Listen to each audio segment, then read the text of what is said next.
भोजन एवं मानव स्वास्थ्य। भाग 3।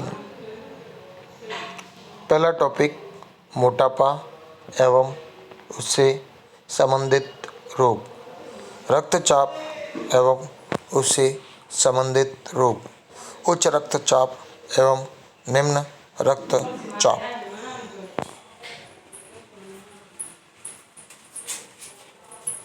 मोटापा वह स्थिति है जब अत्यधिक शारीरिक वसा शरीर पर इस सीमा तक एकत्रित हो जाती है कि स्वास्थ्य पर हानिकारक प्रभाव डालने लगती है। इस संभावित आयु अर्थात व्यक्ति की जो उम्र होनी चाहिए उसके प्रभाव को और भी कम कर देती है। BMI बॉडी मास इंडेक्स, यह मानव के भार और लंबाई के बीच में एक अनुपात है जिसके अंतर्गत यदि किसी व्यक्ति का भार 25 किलोग्राम प्रति मीटर स्क्वायर से 30 किलोग्राम प्रति मीटर स्क्वायर के मध्य है तो वो मोटापा से पूर्व स्थिति। वहीं 30 किलोग्राम प्रति मीटर स्क्वायर से यदि किसी व्यक्ति का भार अधिक है तो वो मोटापे का शिकार माना जा सकता है। BMI शरीर भार सूचकांक एक इकाई है जिसके अंतर्गत व्यक्ति के मोटापे की जांच की जा सकती है। मोटापा से हृदय रोग, मधुमेह, निद्राकालीन श्वास समस्या, कई प्रकार के कैंसर और अस्थि संध्यार्थी मोटापे के कारण ऊर्जा सेवन के उपयोगों के बीच अधिक वसा युक्त भोजन करना, जंक फूड व कृत्रिम भोजन करना, कम व्यायाम और स्थिर जीवन यापन करना, अवटु अल्पक्रियता आदि।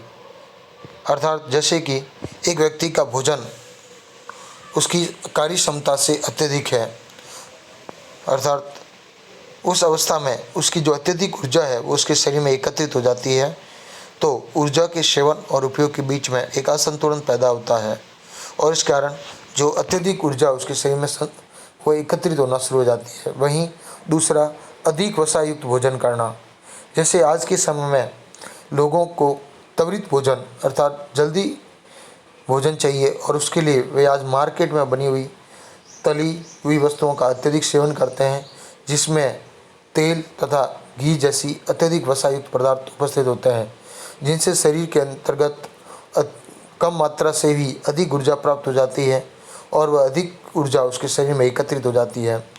जंक फूड एवं कृत्रिम भोजन करना, वहीं कम व्यायाम और स्थिर जीवन यापन, अर्थात व्यक्ति द्वारा शारीरिक प्रक्रियाओं पर कम ध्यान देना और उसके जीवन का एक स्थिर है, अर्थात जैसे कि सुबह से शाम तक अपने ऑफिस कार्यों को ही संपन्न करता है लेकिन अपने शरीर को अलग उपयोग नहीं लेता, जैसे कि पैदल चलना आदि कार्यों को उसने काफ़ी समय से छोड़ रखा है।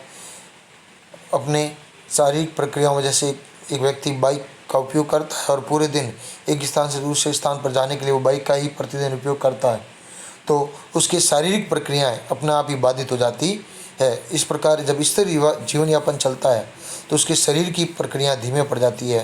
वहीं अवटु अल्पक्रियता भी इसी का एक उदाहरण है।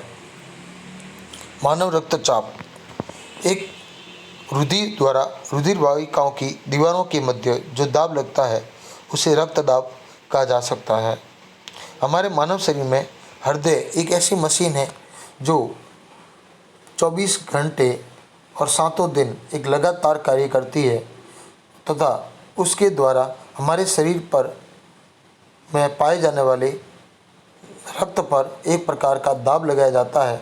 उस दाब के कारण ही रक्त पूरे शरीर का एक संपूर्ण चक्कर लगाकर पुनः हृदय तक पहुंचता है। ये दाब इतना अत्यधिक मात्रा में होता है जिससे कि वो शरीर के चक्र को पूर्ण कर सकता है। इसी दाब को अर्थात किसी व्यक्ति के सामान्य रक्तदाब में दो प्रकार का भाग सिस्टोलिक व डायसिस्टोलिक, अर्थात सिस्टोलिक यानी वह दाब जो हृदय से निकलते समय रक्तवाहिनियों पर पड़ता है, वहीं अनुशीतलन दाब अर्थात शरीर से चक्रण पूर्ण कर जब रक्त पुनः हृदय में पहुंचता है उस समय के दाब को डायसिस्टोलिक दाब भी कहा जाता है। एक सामान्य व्यक्ति का रक्तचाप 120 से 80 के मध्य होता है। यहाँ 120 सिस्टोलिक अर्थात प्रकुंचन दाब व 80 डायस्टोलिक अर्थात अनुशीतन दाब को प्रदर्शित करता है। एक सामान्य व्यक्ति सिस्टोलिक रक्तदाब 90 से 120 मिलीमीटर और डायसिस्टोलिक रक्तदाब 60 से 80 मिलीमीटर के मध्य हो सकता है। निम्न रक्तदाब। जब धमनियों से रक्त का प्रवाह कम होता है तो मस्तिष्क, हृदय तथा गुर्दे जैसी महत्वपूर्ण इंद्रियों में ऑक्सीजन व पौष्टिक आहार नहीं पहुंच पाते, जिससे ये अंग स्थायी रूप से क्षतिग्रस्त हो सकते हैं। अर्थात जैसे निम्न टर्म रक्तदाब कहते हैं, लो ब्लड प्रेशर कह सकते हैं। इस स्थिति में धमनियों में रक्त का प्रवाह कम होता है, अर्थात रक्त का दबाव बनना कम हो जाता है, जिसके कारण हमारे शरीर के मुख्य अंगों को रक्त नहीं पहुंचता और रक्त नहीं पहुंचने के कारण उसके शरीर में ऑक्सीजन की भी कमी होने लग जाती है। वहीं उच्च रक्तदाब। जब धमनियों में रक्त का प्रवाह अधिक होने लगता है तो उससे उच्च रक्तदाब उत्पन्न होता है, अर्थात जब हृदय द्वारा रक्त को अत्यधिक वेग से भेजा जाता है और यह शरीर में आंतरिक रक्त स्रावन का कारण बनता है। यह चिंता अर्थात जब व्यक्ति अत्यधिक चिंता करता है, किसी प्रकार की ईर्ष्या, क्रोध, भ्रम, मैदे से बनी अधिक वस्तुओं का उपयोग करता है, चीनी, मसाले, तेल, घी, अचार, मिठाइयाँ, मांस, शहद, सिगरेट, शराब के सेवन से, श्रमहीन जीवन व व्यायाम के अभाव से भी हो सकता है। एक सामान्य जीवन में जब व्यक्ति धूम्रपान करता है उस स्थिति में भी उसके अंतर्गत दबाव बनता है। इससे आप इस प्रकार भी समझ सकते हैं, जैसे कि हमारे घरों में अत्यधिक बड़े पाइप से जब पानी पहुंचता है तो हमारे घरों में छोटी नलियों द्वारा उसके आगे जोड़ा जाता है। जैसे कि ऊपर घर के ऊपर लगी हुई टंकी के जब छोटे छोटे पाइप जोड़े जाते हैं तो उस टंकी से आने वाला पानी इतना अत्यधिक प्रेशराइज होता है कि उस पानी को हम काफ़ी हद तक वापस ऊंचाई तक चढ़ा सकते हैं। उसी प्रकार हमारे शरीर में हृदय द्वारा भी उसी प्रकार का एक दाब लगाया जाता है। लेकिन धूम्रपान के कारण जो नलियाँ अर्थात धमनियाँ व शिराएँ हमारे शरीर में है उनके आकार मोटा होना लग जाता है तथा उनके बीच की जो दूरी है वो कम होना शुरू हो जाती है, जिससे कि रक्तदाब बढ़ता है और उच्च रक्तदाब का शिकार हो सकता है।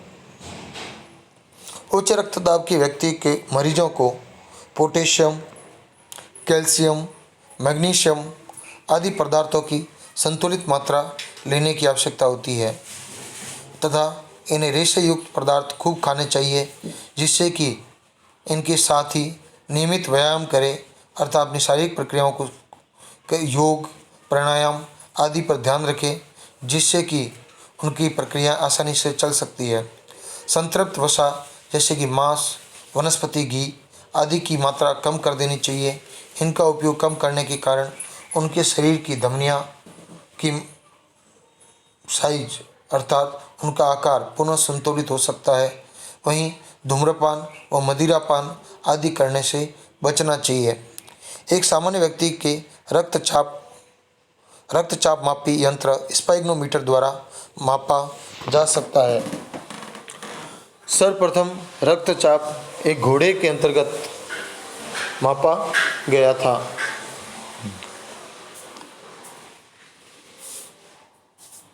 और घोड़े के अंतर्गत ये रक्तचाप